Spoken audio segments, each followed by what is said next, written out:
जय जगन्नाथ समस्त को इकोनॉमिक्स क्लास को स्वागत। आज आम +2 सेकेंड ईयर इकोनॉमिक्स रे सबुठ मोस्ट इम्पोर्टेंट पार्ट जोटा मैक्रो पार्टा मैक्रो इकोनॉमिक्स बा समष्टिगत अर्थनीति विषय आम आलोचना करवा। आज जो आम लॉन्ग क्वेश्चन आलोचना करूँ समष्टिगत अर्थव्यवस्था रे केन्स को आय निर्धारण तत्व है मु लिखिदी क्वेश्चन से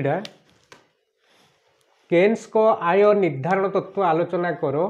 बा संतुलन आय किपरि निर्धारित हुए है। गत वर्ष ये क्वेश्चनटा पड़ता ये आम 80 मार्क उपर बर्तमान जो काउंसिल परीक्षा यही लंग क्वेश्चनटा गत वर्ष ही पड़ता है। ए वर्ष पढ़ार भी मोस्ट प्रोबेबिलिटी रही है कारण मैक्रो पार्ट रे आउ किछि सेमती गुरुत्वपूर्ण लंग क्वेश्चन ना ये गोटे मोस्ट इम्पोर्टेंट लंग क्वेश्चन है तेणु यहाँ पढ़ार पॉसिबिलिटी बहुत अधिक। देख ताले आमर क्वेश्चन कौन अन्यमनस्क कहनी आम क्वेश्चन कौन केन्स को आय निर्धारण तत्व आलोचना करो किंबा संतुलन आय किपरि निर्धारित हुए। ओके देखो जॉन मेनार्ड केन्स हेउछंती आधुनिक अर्थशास्त्र जनक। मु आगुरी कही फादर ऑफ मॉडर्न इकोनॉमिक्स आधुनिक अर्थशास्त्र जनक किए जे.एम. केन्स बा जॉन मेनार्ड केन्स। से तांकर पुस्तक नियोजन शुद्ध मुद्रार एक साधारण तत्व एटा तांकर पुस्तकर ना है एटा को भल कि टिके मन रखियो है नियोजन शुद्ध और मुद्रार एक साधारण तत्व तांको बहिर ना सेथिरे से आय निर्धारण तत्व प्रदान करिसंती संतुलन आय किपरि निर्धारण हुए है सेथिरे से उल्लेख करिसंती। तांको मतरे एक अर्थव्यवस्थार सामूहिक नियोजन और आयर स्तर फलप्रद चाहिदा उपरे निर्भर करे। फलप्रद चाहिदा सामूहिक चाहिदा और सामूहिक जोगाण द्वारा निर्धारित होता है। स्वल्प काल रे सामूहिक जोगाण अपेक्षाकृत स्थिर थिबारु फलप्रद चाहिदार स्तर मुख्यतः सामूहिक चाहिदार स्तर उपरे निर्भर करे। मु पढ़ी दिए तापर बुझेदेवी। सामूहिक चाहिदार स्तर उच्च हेले जातीय आयर स्तर उच्च होता है। अन्य पक्षरे सामूहिक चाहिदार स्तर स्वल्प हेले जातीय आय व नियोजन स्वल्प होता है। देख ताहले जॉन मेनार्ड केन्स को मतरे गोटे अर्थव्यवस्थार गोटे देश बा अर्थव्यवस्थार सामूहिक नियोजन एवं आयर स्तर सामूहिक नियोजन सामूहिक आय एगुड़ा हूँ समष्टिगत अर्थव्यवस्थार धारणा नुहे कि कारण गोटे सामग्रिक स्तर में अध्ययन कराए गोटे देशर सामूहिक नियोजन माने मोट नियोजन बा सामूहिक आय मोट आय गोटे देशर आय जातीय आय बुझना क्या निर्भर करे ना फलप्रद चाहिदा उपर निर्भर करे। फलप्रद चाहिदा कौन है मु कहबी फलप्रद चाहिदा सामूहिक चाहिदा और सामूहिक जोगाण द्वारा निर्धारित होता है। आम जो चाहिदा चैप्टर पढ़ुलु चाहिदा फलप्रद हुए केतबेले जेतेबेले जड़े व्यक्तिर इच्छा शक्ति थाए गोटे द्रव्य को क्रय करने तार सामर्थ्य थाए हाँ कि नहीं पावना देवा निमित्त इच्छा प्रकाश करे एवं ए सब जिनस गोटे निर्दिष्ट समय रे घटुवा दरकार तेबे जाकि इच्छाटा फलप्रद इच्छा हम है एवं चाहिदा ताको फलप्रद चाहिदा मध्य कहुँ किंतु ये गोटे अर्थव्यवस्थार फलप्रद चाहिदा केतेबेले हुए ना जेतेबेले देशर लोक माने गोटे द्रव्य को क्रय करने मौद्रिक परिव्यय माध्यम चाहिदा को प्रकाश करिथांती। देशर सबु सबु सबु द्रव्य सेवा को क्रय करने गोटे सामूहिक भाव में लोक मान द्वारा जो चाहिदा प्रकाश पाए क्या माध्यम ना मौद्रिक परिव्यय माध्यम खर्च कले सीना से जिनसा किणवे सीधा सीधा मुझे सिंपल बुझे दूँ। देख ମନେକର ଆମେ ଏଇଠି ଯେଉଁ 10-12 ଜଣ ଆମେ ବସିଛନ୍ତି, ଆମେ 10-12 ଜିନିଷ ପଇସା ଖର୍ଚ୍ଚ କରିକି ଆମେ ଜିନିଷଟାକୁ କ୍ରୟ କରିବା, ତାହେଲେ ସେ ପଇସା ଖର୍ଚ୍ଚ କରିକି ଆମେ ଜିନିଷଟାକୁ ଯେଉଁ ଚାହିଦା କରିବା ସେଇଟା ହେଉଛି ଆମ ସାମୂହିକ ଚାହିଦା। ଚାହିଦା ସାମୂହିକ ଚାହିଦା ଫଳପ୍ରଦ କେତେବେଳେ ହେବ? ଯେତେବେଳେ এই ଜିନିଷ ସବୁ একত্র সংগঠিত ହେବ, ନୁହେଁ କି? তাহলে ফলপ্রদ চাহিদা, তাহলে ফলপ্রদ চাহিদা উপরে নির্ভর করে কোন না দেশর সামূহিক নিয়োজন এবং সামূহিক আয়। ক্লিয়ার? ফলপ্রদ চাহিদা উপরে নির্ভর করে কিয়ে না দেশর সামূহিক নিয়োজন আর সামূহিক আয়। ফলপ্রদ চাহিদা পুনি কোন সিয়ে কাহা উপরে নির্ভর করে না সামূহিক চাহিদা সামূহিক যোগান। হেলা সামূহিক চাহিদা এবং সামূহিক যোগান উপরে নির্ভর করে কিয়ে না ফলপ্রদ চাহিদা।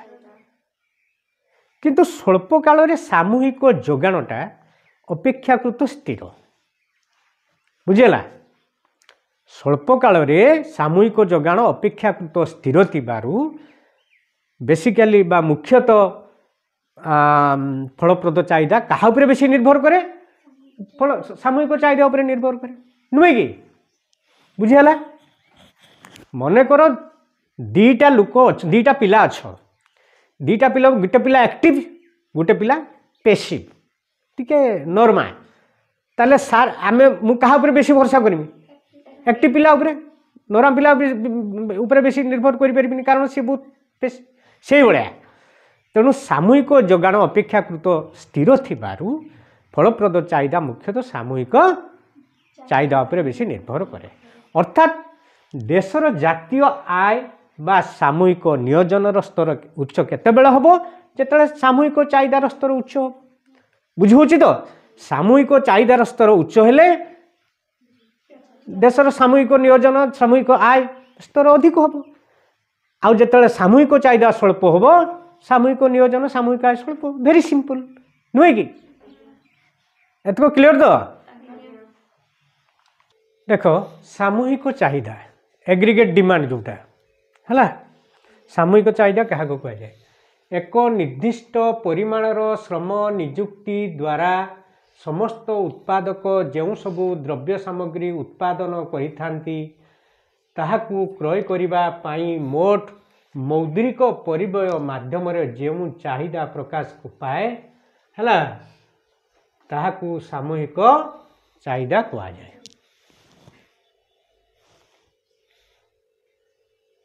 है गोटे निर्दिष्ट समय रे एक निर्दिष्ट परिमाणर श्रम नियुक्ति द्वारा जो सब गोटे अर्थव्यवस्था कथा आम कहे है गोटे वर्ष कथा मन कर गोटे वर्ष रे गोटे देश रे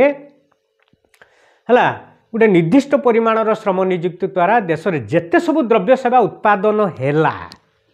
एत क्लियर से द्रव्य सेवा को क्रय करने लोक मानक द्वारा मोट मौद्रिक परिव्यय माध्यम जो चाहिदा प्रकाश पाए है ताहाकू सामूहिक चाहिदा कहा जाए। मन कर आम समस्ते आम देशर ए वर्ष है 100 क्विंटाल सब जिनस मिसिकी 100 क्विंटाल है धान गहम चाउल जहाँ सब है एवं सेवा मिसिकी टोटाल है 10 कोटी टंका। बुझेगा? तो गोटे 10 कोटी टंकार मूल्य आमर द्रव्य सेवा उत्पादन होती से 10 कोटी द्रव्य सेवा को क्रय करने आम समस्ते चाहिदा करवा कौन खर्च करें चाहिदा करवा खर्च करी खर्च माने कौन मौद्रिक परिव्यय माध्यम जो चाहिदा प्रकाश पाए है आम खर्च करके जो जिनटा क्रय करूँ। बुझीगला? ताकू कह जाए एग्रीगेट डिमांड। गोटे देशर अर्थव्यवस्थार सामग्रिक भाव में यहाँ हो कि नहीं? ताले AD equal to C plus I. ताले एग्रीगेट डिमांडटा कौन कौन सी हूँ कंजप्शन डिमांड आईटा हूँ इन्वेस्टमेंट डिमांड उपभोग चाहिदा एवं निवेश चाहिदा। एटा लिखी एडी हूँ सामूहिक चाहिदा एग्रीगेट डिमांड सी हूँ उपभोग चाहिदा बा कंजप्शन डिमांड आई हूँ निवेश चाहिदा बा इन्वेस्टमेंट डिमांड। ताले सामूहिक चाहिदा रो दुईटा कंपोनेंट अच्छी उपादान अच्छी गोटे हूँ कौन उपभोग चाहिदा आ गोटे हूँ निवेश चाहिदा। आम जेते सब चाहिदा करुचु दुईटा उद्देश्य पाई गोटे उपभोग ना निवेश ता व्यतीत आम चाहिदा किसी ना आम जहाँ भी किणु खाता कलम बही रेडियो घड़ी साइकल मोटरसाइकल कार हेन तेन गोटे जहाँ सब आम करूँ कौन उपभोग एटा उपभोग किंतु जदि जंत्रपाति हेका है ताल सीटा कौन निवेश बुझीला निवेश तेणु जहाँ सब आम डिमांड करूँ आइदर इन्वेस्टमेंट हो कि कंजप्शन हो बुझीला तार दुईटा कंपोनेंट तेणु एग्रीगेट डिमांडटा बा सामूहिक चाहिदा हूँ दी प्रकार बा दी भाग में दुईटा उपादान तार गोटे हूँ उपभोग चाहिदा गोटे निवेश चाहिदा क्लीयर ताने C+A=C+I केमती जानी तो अच्छा बर्तमान आम जाना उपभोग चाहिदा क्या कहुए है साधारणतः उपभोग द्रव्य समस्त व्यक्ति और परिवार चाहिदा को उपभोग चाहिदा कहुए जोटा मुझे बर्तमान कहली उपभोग द्रव्य जिते उत्पादन होता आम जो समस्त व्यक्ति बा समस्त परिवार देशर आम समस्त व्यक्ति बा समस्त परिवार जो चाहिदा कर उपभोग द्रव्य को क्रय करने जो चाहिदाटा कर कहुए उपभोग चाहिदा है ये जो उपभोग चाहिदाटा क्या निर्भर करे ना खर्च योग्य आय पर निर्भर करे खर्च योग्य आय पर निर्भर करे है खर्च योग्य आय वृद्धि हेले उपभोग चाहिदा वृद्धि पाए खर्च योग्य आय ह्रास हेले उपभोग चाहिदा ह्रास पाए यही खर्च योग्य आयटा कौन एबे बुझ मन कर आमर जड़े व्यक्ति कथा मुझे कहूँ गोटे व्यक्ति कथा कहले देशर सब जिन समस्त व्यक्ति पाखे यहाँ बुझी हम जड़े व्यक्ति मासिक आय हूँ 10,000 टंका केते 10,000 टंका है तार घर भड़ा दौर 2,000 टंका electric bill mobile charge telephone charge जो मोबाइल कौन से टेलीविजन टीवी रिचार्ज एगुड़ा मिसिकी 1,000 धर है 1,000 3,000 से 2,000 ये 1,000 3,000 ता बाद 10,000 केते रहा 7,000 बुझीगला 7,000 पुणी से सेविंग करुच्ची 1,000 सी भी चलीगला तार आउ 6,000 रहा है से तार निवेश पाई कौन रोचे न रोचे छाड़ किंतु उपभोग पाई केते रोचे नेट केते 4,000 गला आउ 6,000 रहा 6,000 है सहीटा हूँ आम खर्च योग्य आय माने एगुड़ा निहाती करते पड़ो ना घर भड़ाटा निहाती देते पड़ो मोबाइल चार्ज निहाती मोबाइल रिचार्ज करने पड़ो टीवी रे रिचार्ज निहाती करने पड़ो हाँ कि नहीं एगुड़ा सब 4,000 टंका पलैगला हाँ ताले 6,000 टंका रहा सेटा हूँ आमर खर्च योग्य आय एत बुझिपाल ताने ये खर्च योग्य आयटा आम बेसी हेले उपभोग चाहिदा बेसी करवा से 6,000 टंकार आम मांस खाइबा माछ खाइबा टेलीविजन टीवी देखा फ्रिज किणवा दुनिया जिन आम किणवा से आम बजेट करवा आमर केते होउची हाँ कि नहीं ताले आम उपभोग चाहिदा क्या निर्भर कला खर्च योग्य आय पर क्लीयर तो से भाया गोटे देशर अर्थव्यवस्थार सबू व्यक्ति मिसेदेले सेटा देशर खर्च योग्य आय बाहरी है ताले खर्च योग्य आय वृद्धि हेले उपभोग चाहिदा वृद्धि पाइब खर्च योग्य आय ह्रास हेले उपभोग चाहिदा ह्रास पाइब वेरी सिंपल क्लीयर ताले ये आय आउ चाहिदा भितर उपभोग चाहिदा भितर कि संपर्क रही प्रत्यक्ष यहाँ है केन्स यही उपभोगर केन्स यहाँ उपभोगर मौलिक मानस्तात्विक तत्व हिसाब से प्रकाश कर प्रत्यक्ष संपर्क डायरेक्ट एटा बढ़ने सेटा बढ़ो खर्च योग्य आय बढ़ने उपभोग चाहिदा बढ़ो खर्च योग्य आय कमिले उपभोग चाहिदा कम ये जो डायरेक्ट रिलेशनशिप यहीटा को गोटे माने केन्स गोटे नूतन कनसेप्ट देइचंती जे साइकोलॉजिकल लॉ ऑफ कंजप्शन है जे मौलिक fundamental psychological law of consumption मौलिक मनस्तात्विक तत्व उपभोगर मौलिक मनस्तात्विक तत्व हिसाब से प्रकाश कर क्लियर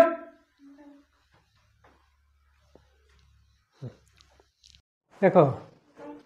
यही तत्व अनुजाई साइलेंट यही तत्व अनुजाई उपभोग चाहिदा खर्च योग्य आय उपरे निर्भरशील जितेबले वास्तव आय वृद्धि पाए उपभोग मध्य वृद्धि पाए उपभोग चाहिदा है वृद्धि पाए किंतु उपभोगर वृद्धिर हार आयर वृद्धि हार ठारू कम होता है अर्थात आयर वृद्धिर एक अंश को संचय करा जाए। देख आमे जानिलु जे वास्तव आय बा खर्च जोग आय जदि वृद्धि हुए उपभोग चाहिदा वृद्धि पाइब है किंतु वास्तव आयर वृद्धिर हार जेते हुए उपभोग चाहिदार वृद्धिर हार ताठू कम हुए। मु गोटे एग्जांपल दूसरी देख आमर जिते 10,000 टंका मासिक आय थी आमर खर्च योग्य आय बा वास्तव आय थी 6,000 टंका आम 6,000 टंका खर्च करवा है बुझीगला ना 10,000 टंका आय थिला बेले आमे खर्च करू केते 6,000 टंका उपभोग चाहिदा आमर 6,000 टंका जेते बेले मासिक आयटा 10,000 रु 2 गुणा हो 20,000 हो सेते बेले उपभोग चाहिदा खर्च हम कि 12,000 निहाती टिके कमी 10,000 हो आउ 2,000 टंका सेविंग रहिला बुझेला तो तेणु आय जे हार रे बढ़िबो उपभोग से हार रे बढ़िबो नाही से कथा मुझे लिखी उपभोग वृद्धिर हार आयर वृद्धि हार ठारू कम हुए अर्थात आयर वृद्धिर एक अंश को संचय करा जाए से y equal to C plus S तार जहाँ आय है आमर कंजप्शन प्लस सेविंग क्लियर एटा क्लियर ना नहीं एठारे सी हूँ उपभोग एस हूँ संचय अर्थात C is equal to function of y अर्थात उपभोग हूँ आयर आय उपर निर्भरशील नुहे कि यार अर्थ उपभोग आय उपर निर्भरशील मात्र आय 0 हेले मध्य उपभोग कदापि 0 हुए नाही जड़े आय जनकर नाही सी तो बंचिया किसी उपभोग करिवो ना नहीं सी धार आणिकी हो चोरी करिके हो बा जेमिति हो किसी इनकम करिके से खर्च करिवो तेणु आय 0 थिला बेले उपभोग चाहिदा केबे 0 हबो नाही एटा मने रखो कारण बंचिया जड़े मनुष्य जहाँ किसी बेसिक नेसेसिटी बा अब मौलिक आवश्यकता को सी उपभोग चाहिदा करि थाए तेणु यह आय निरपेक्ष उपभोग कह जाए यहाँ मन रख यहाँ सर्ट क्वेश्चन पड़े आय निरपेक्ष उपभोग अर्थात आय जिते 0 थी उपभोग चाहिदा कदापि 0 हेब ना है तेणु यह उपभोग आय निरपेक्ष उपभोग कह जाए एठारे केन्स एठारे उपभोग फलन धर्म को हाराहारी उपभोग प्रवृत्ति ये दुईटा कनसेप्ट से देइछथि केन्स गोटे हूँ हाराहारी उपभोग प्रवृत्ति आ गोटे हूँ सीमांत उपभोग प्रवृत्ति ये दुईटा कनसेप्ट से नुआ इंट्रोड्यूस करछंती हाराहारी उपभोग प्रवृत्ति APC average propensity to consume आउ सीमांत उपभोग प्रवृत्ति मार्जिनाल प्रोपेंसिटी टू कंज्यूम है एमपीसी तेना हाराहारी उपभोग प्रवृत्ति कौन ना उपभोग व्यय आउ आयर अनुपात है उपभोग व्यय एवं आयर अनुपात होची हाराहारी उपभोग प्रवृत्ति सी बाय वाई है उपभोग खर्च केते होची हमर मोट डिवाइडेड बाय मोट आय केते सी बाय वाई सिंपल किंतु सीमांत उपभोग प्रवृत्ति कौन ना सेटा होची वर्धित उपभोग व्यय एवं वर्धित आयर अनुपात केते बढ़िला आय केते उपभोग बढ़िला डिवाइडेड बाय केते आय बढ़िला है सेटा होची डेल्टा सी बाय डेल्टा एटा 0 रकम देखाउची रे एटा डेल्टा डेल्टा है delta C by delta Y बस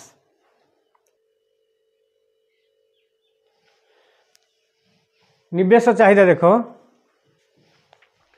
निवेश चाहिदा कहले अर्थव्यवस्थार सामूहिक व्यय से भाग को बुझाए जहाँ मेसीन जंत्रपाति कल कारखाना भली पुंजीद्रव्य सृष्टि करिबारे नियोजित होता है यहाँ वास्तव निवेश चाहिदा कहुए आर्थिक निवेश चाहिदा होची जो परिव्यय प्रतिष्ठान अंशधन ऋणपत्र क्रय करिबारे विनियोग होता है ताले निवेश चाहिदा दी प्रकार निवेश है गोटे हूँ वास्तव निवेश गोटे हूँ आर्थिक निवेश मन रख दी प्रकार निवेश अच्छी गोटे वास्तव निवेश आ गोटे आर्थिक निवेश ताले वास्तव निवेश चाहिदा कौन ना जो चाहिदा मेसीन जंत्रपाति कल कारखाना भली पुंजीद्रव्य सृष्टि करिबारे नियोजित होता है बा सृष्टि करने जोटा चाहिदा करा जाए नुहे कि आम मनक रास्ता घाट करुचे कल कारखाना गृह निर्माण करुचु जंत्रपाति किणुचु एगुड़ा हूँ सब वास्तव निवेश आर्थिक निवेश कौन ना आम जो गवर्नमेंट बा कौन सी कंपानी शेयर जिते किणुचु बंड जिते किणुचु है से फाइनेंशियल से आम पैसा इन्वेस्टमेंट करुचु टंका इन्वेस्टमेंट करुचु बा पुंजी निवेश करुचु हाँ कि नहीं ताकू कह आर्थिक निवेश ताले कौन सरकार बा प्रतिष्ठान अंशधन बा ऋणपत्र प्रयोग करिबारे जो अर्थ विनियोग हुए ताकू आमे आर्थिक निवेश बोली कहबा। क्लियर। अच्छा निवेश और सुध हार मध्य विपरीत संपर्क होचे एटा गोटे एक मार्किया शॉर्ट क्वेश्चन मन रख। कारण जो बैंक ऋण देख बैंक सुध हार जो कमिज लोक मैंने अधिक ऋण आणवे और निवेश करेंगे ताले सुध हार कमिने लोक मैंने अधिक निवेश करेंगे आ सुध हार बढ़ीगले लोक मैंने कम ऋण आणवे कम निवेश करेंगे नुहे कि। तेणु सुध आउ निवेश भितर विपरीत संपर्क अर्थात सुध हार वृद्धि हेले निवेश ह्रास पाए सुध हार ह्रास हेले निवेश वृद्धि पाए गला। तापर सामूहिक जोगाण सामूहिक चाहिदा आमर सरीगला उपभोग चाहिदा और निवेश चाहिदा। बर्तमान सामूहिक जोगाण कौन ना एक निर्दिष्ट समय मध्य अर्थव्यवस्थार मोट द्रव्य और सेवार परिमाण को सामूहिक जोगाण कहुए। माने गोटे अर्थव्यवस्थार निर्दिष्ट समय जेते द्रव्य बा सेवा उत्पादन होती तार मोट परिमाण केते परिमाण गच्छित अच्छी नुहे कि सेटा हूँ मोट सामूहिक जोगाण। ताले स्वल्प काल में आपाततः यहाँ स्थिर रोथु यह फलप्रद चाहिदा मुख्यतः सामूहिक चाहिदा उपरे निर्भर करे है। स्वल्प काल में सामूहिक जोगाणटा अपेक्षाकृत स्थिर रही है तेणु फलप्रद चाहिदार स्तर मुख्यतः सामूहिक चाहिदार स्तर उपरे निर्भर करे। ठीक अच्छे ताले संतुलन आय कहले से निर्दिष्ट आयर स्तर को बुझाए जोठारे सामूहिक जोगाण एवं सामूहिक चाहिदा परस्पर समान होता है। जातीय आयर ये निर्दिष्ट आय को फलप्रद चाहिदा स्तर कहुए। सामूहिक चाहिदा y इजिकल टू एडी जोटा एडी और y is equal to C plus I सामूहिक चाहिदा z is equal to y is equal to C plus S है। एटा हूँ एडी एडी और y is equal to C plus सामूहिक z is equal to y is equal to C plus S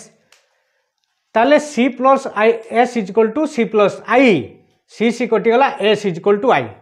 यही संतुलन आय स्तर में संचय और निवेश परस्पर समान संतुलन आय रे सेविंग आउ इन्वेस्टमेंट समान इक्वाल होता है। उपरोक्त रेखाचित्र रे एटा देख रेखाचित्र एपटे आसला ओ एक्स एक्सिस रे